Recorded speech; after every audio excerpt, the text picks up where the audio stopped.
When you're serving in youth ministry, discipline is part of the discipleship process. As a Christian, I know that if you get too close to me and spend too much time with me, there will be time when I sin against you. That's just part of relationships and of life. And so when we have groups of teenagers together, especially in this strange time of quarantine and COVID, when students are doing hybrid learning or remote learning and more students are doing homeschool learning, they're not around one another very often.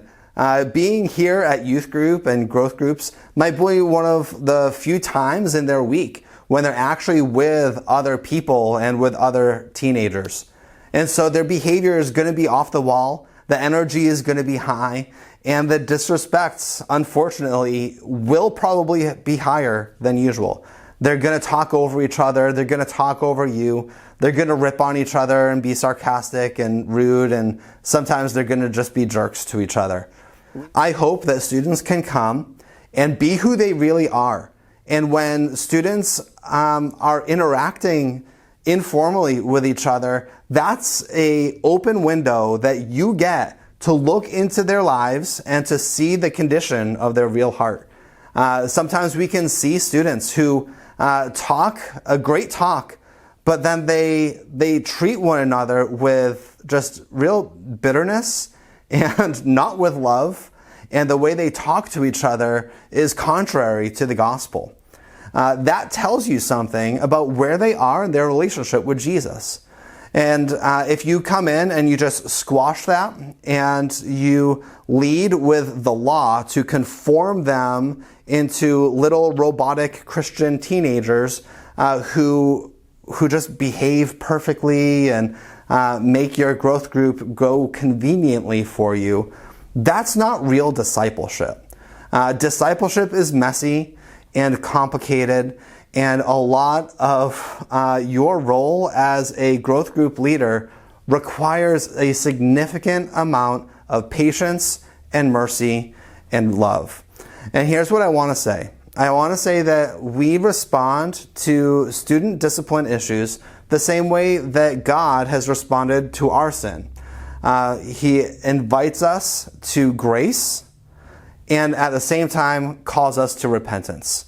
And those are not contradictory. That we acknowledge students' bad behavior, not in front of the group because you never want to shame students. You don't want to yell at them because as soon as you yell at a group of teenagers, they know that you are not in control anymore.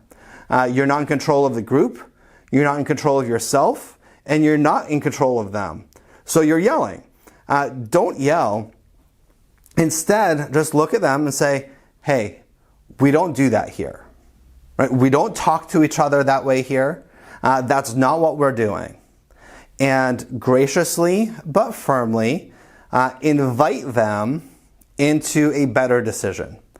And so wait for an opportunity for you to connect with that student, to talk with them, and ask them, hey, your behavior was just out of line this week, and I just want to check in and see how you're doing, right? Make it an opportunity for a conversation about what's really going on.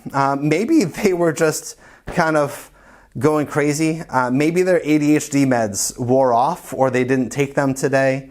Maybe they're just, I don't know, off the wall.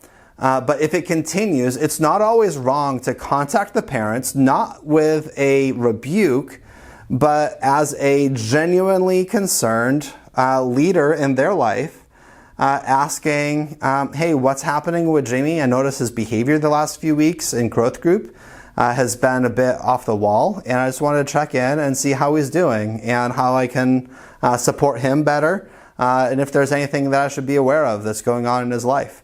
It's an invitation to a conversation that's genuinely for the student's good and not just to reprimand them for your own convenience in growth group.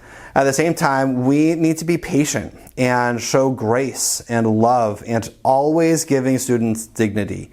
That we're not undermining them, we're not cutting them down, we're building them up. And so be very careful in your own words. As a sarcastic person with a very sarcastic sense of humor, I get it. This is really hard. But we always want to use our words not to tear down, but to build up and to invite students into better decisions and to invite students to receive the grace and the patience that we are displaying for them, that we have because we know that we have also received it through Jesus Christ. As you lead in your growth groups, handling discipline well is really complicated and tricky. Rather than just viewing it as an opportunity to put students in line and make your growth group go conveniently, instead view it as an opportunity to lean into the hard conversations that are for your students' spiritual benefit and for their own discipleship and perhaps even their evangelism. This might be a come to Jesus moment for them to recognize the difference between what they say and how they're actually living. And so my prayer for you is that you would have the patience and the grace of God that you know you've received, and there's an opportunity for you and your own sanctification to share that with the students in your groups.